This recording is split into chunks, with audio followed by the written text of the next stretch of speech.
Muraho neza, uyu munsi tugiye kubereka uburyo bwizewe bwo kumenya hashtag zijyanye na nishe yawe kugira ngo video zawe zigere kure cyane ku bantu bashishikajwe n'ibyo ukora. Niba ukora TikTok video, YouTube video, tuvuga channel zawe muri rusange, cyangwa se Instagram n'izindi nka za Facebook, link byose ubinyuzaho video, ni ngombwa kuba washyiraho hashtag. Iyi video ni iyawe. Turazireba ibintu bigera kuri 5. Ikintu cya mbere, shaka uko abandi bakora muri nishe yawe, bimwe na bimwe niba mukora nishe imwe. Icya kabiri, koresha tools z'ubushakashatsi bwa hashtag. Icya gatatu, koresha AI na ChatGPT igufasha guhitamo. Reba audience yawe igukurikira ibyo ishaka.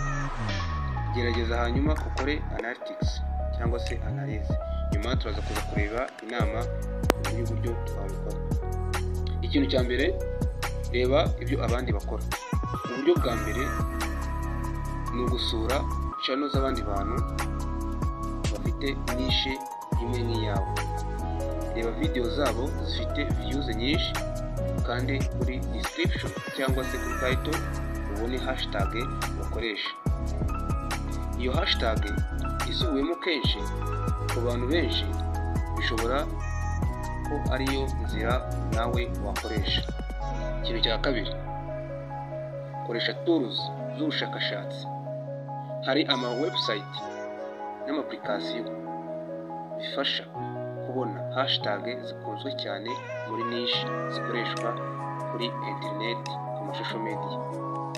Zimwe muri zo dusanzwe tuzizi ziranakora. Ukoresheje website yitwa #if.com asanga hashtag. Ukoresheje website ya kabiri yitwa #unflagged.com naho wasanga hashtag. Ukoresheje indi yitwa TikTok Creative Center, naho ushobora kuzihasanga. Ahandi hose ushyira ijambo ryo muri nishe yawe, igahita iguha list ya hashtag zifite traffic nini kandi zizewe. Ikintu cya gatatu, koresha ChatGPT.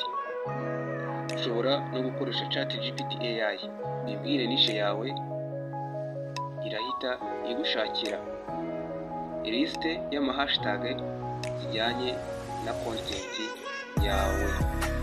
Nk'ubu niba nishe yawe ari mobile network rig cyangwa ChatGPT AI, ChatGPT yakubwira na network trick cyangwa se Rwanda Tech, cyangwa se hashtag yitwa smartphone tips.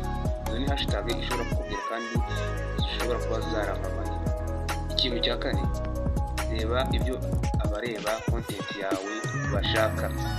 Gerageza kumva ibyo abareba content yawe bashaka. Reba comment zabo, bisabwa cyangwa imvugo bakoresha. Ushobora no kujya kuri research ukandikamo ijambo ryo muri nishe yawe, hanyuma ukareba suggesting zizana.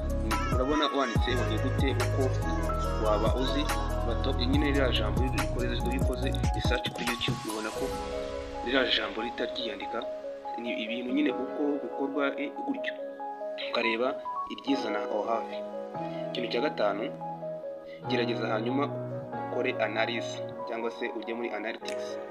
Iyo umaze kubona hashtag 10 cyangwa se 15, jya ugerageza kuri video zitandukanye. Nyuma y'icyumweru reba izizanye views nyinshi, izo nizo ukwiye gukomeza gukoresha. Niba wakunze iyi video, ntuzibagirwe gukanda like, subscribe ndetse unasangize abandi. Tubwire nishe yawe muri comment, maze tugutegurire hashtag zijyanye n'iyo nishe yawe. Murakoze kandi mukomeze gukurikirana Imitech TV Show. Ndabakunda, mugire ibihe byiza.